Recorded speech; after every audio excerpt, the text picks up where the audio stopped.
వైకాపా ప్రభుత్వ హయాంలో 17 వైద్య కళాశాలలు నిర్మాణం కోసం 8,480 కోట్లు మంజూరు చేస్తే ఖర్చు చేసింది 1,550 కోట్లు మాత్రమే అని, ఇందులోనూ పులివెందుల కళాశాలకే 400 కోట్లు వెచ్చించారని వైద్య ఆరోగ్య శాఖ మంత్రి సత్యకుమార్ యాదవ్ తెలిపారు.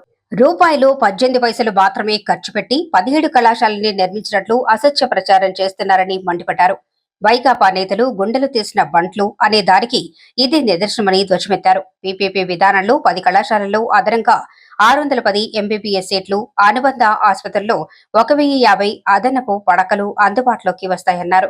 శాసనసభలో వైద్యారోగ్య శాఖ బడ్జెట్ పద్దులపై చర్చ, ప్రశ్నోత్తరాల సందర్భంగా మంత్రి మాట్లాడారు. వైకాపా ప్రభుత్వ నిర్వాహకం కారణంగా 10 వైద్య కళాశాలల్ని పీపీపీ విధానంలో నిర్మించేందుకు నిర్ణయించాం.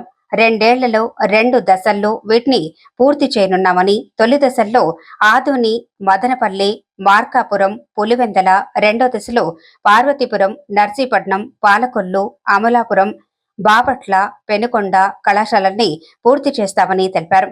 కన్వీనర్ కోటాలో మొత్తం 110 సీట్లు పేద విద్యార్థులకు అందుబాటులోకి వస్తాయని, అనుబంధ ఆసుపత్రుల్లో 70% పడకలతో ఉచిత వైద్య సేవలు ప్రజలకు అందుబాటులో ఉంటాయని మంత్రి పేర్కొన్నారు. ఈ మెడికల్ కాలేజీల్లో 3,820 కోట్లకి అడ్మినిస్ట్రేటివ్ వివిధ పనులకు అడ్మినిస్ట్రేటివ్ శాంక్షన్ ఇచ్చారు అధ్యక్ష. ప్రతి దానికి ఒక అలవాటు ఉంది. మేము అడ్మినిస్ట్రేటివ్ శాంక్షన్ ఇచ్చాం కదా అని వాళ్ళు భ్రమల్లో ఉంటున్నారో లేదా ప్రజలు తప్పుదోవ పట్టించే ప్రయత్నం చేస్తున్నారో కానీ అడ్మినిస్ట్రేటివ్ శాంక్షన్ ఇవ్వడంత మాత్రాన ఆ పని పూర్తి అయినట్టు కాదు అధ్యక్ష. దానికి కావాల్సిన నిధులు మంజూరు కావాలా, ఫిజికల్ ప్రోగ్రెస్ చూపించాలా, ఇన్ఫ్రాస్ట్రక్చర్ క్రియేట్ చేయాలా, కావాల్సిన సిబ్బందిని ఏర్పాటు చేయాలా. అప్పుడే అదంతా పూర్తి ఆపరేషన్లకు వచ్చిన తర్వాత పూర్తయినట్టువే కానీ పేపర్ మీద అడ్మినిస్ట్రేటివ్ శాంక్షన్ ఇచ్చామని జీవో ఇచ్చినంత మాత్రాన పూర్తయినట్టు కాదు. అదే మాట మరి ఎందుకు ఆ రకంగా ఒక దైవాంశ సంభూతుడిగా అనుకుంటున్న ప్రతిపక్ష నాయకుడు, ప్రతిపక్షం అదే అధికార హోదా కూడా లేదు వేరే విషయం, కానీ ఆయన నేను నిర్మించాను అనేక సందర్భాల్లో ప్రెస్ కాన్ఫరెన్స్లు పెట్టి నేను నిర్మించేశాను కానీ ప్రైవేట్ పరం చేస్తున్నారు అని. ఎక్కడ ప్రైవేట్ పరం చేస్తున్నారు అధ్యక్ష?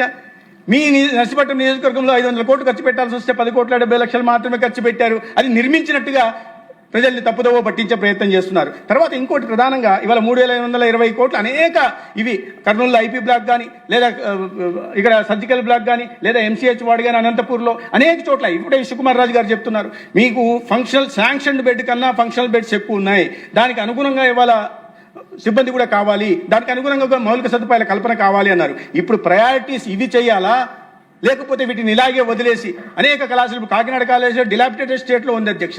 అనేక చోట్ల ఇదే మీరు ఎక్కడ చూసినా అన్ని జీజీహెచ్లలో మొండిగోడలు కనిపిస్తుంటాయి. వాటిని స్ట్రెంథెన్ చేయడానికి ఉంటున్న ఆర్థిక పరిమితుల దృష్ట్యా ఉంటున్న డబ్బుని మొత్తాన్ని వాటికి వినియోగించాలా, ఉంటున్న ఎగ్జిస్టింగ్ వాటిని స్ట్రెంథెన్ చేయాలా, లేదా పీపీపీ మోడల్ చేయాలా, లేదంటే వదిలేయాలా?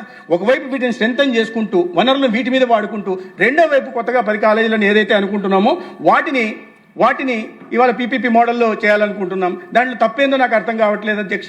సీట్లు అసలు ఏ రకంగా మాట్లాడుతున్నారంటే ఈ పీపీపీ మోడల్లో పోవడానికి ప్రధాన కారణం ఏంటంటే మీ ఆ నబార్డ్ ట్రాన్స్ఫర్ పూర్తయ్యేదాకా వాటిని మీరు చేయలేకపోవడం ఒక ప్రధాన కారణం అయితే, రెండోది ఈ ప్రభుత్వ వైద్య కళాశాలలకి ప్రైవేట్ కళాశాలలకి ఏ మాత్రం తేడా లేకుండా వాటిని ప్రభుత్వ కళాశాలల్లో కూడా సెల్ఫ్ ఫైనాన్సింగ్ స్కీమ్ పేరుతో ప్రైవేట్ కళాశాలల్లో ఏ రకంగా ఉంటుందో ఆ రకంగా కన్వీనర్ కూడా 50% తెచ్చి, 30% మేనేజ్మెంట్ కోటా తెచ్చి, 16% ఎన్ఆర్ఐ కోటా తీసుకొచ్చారు.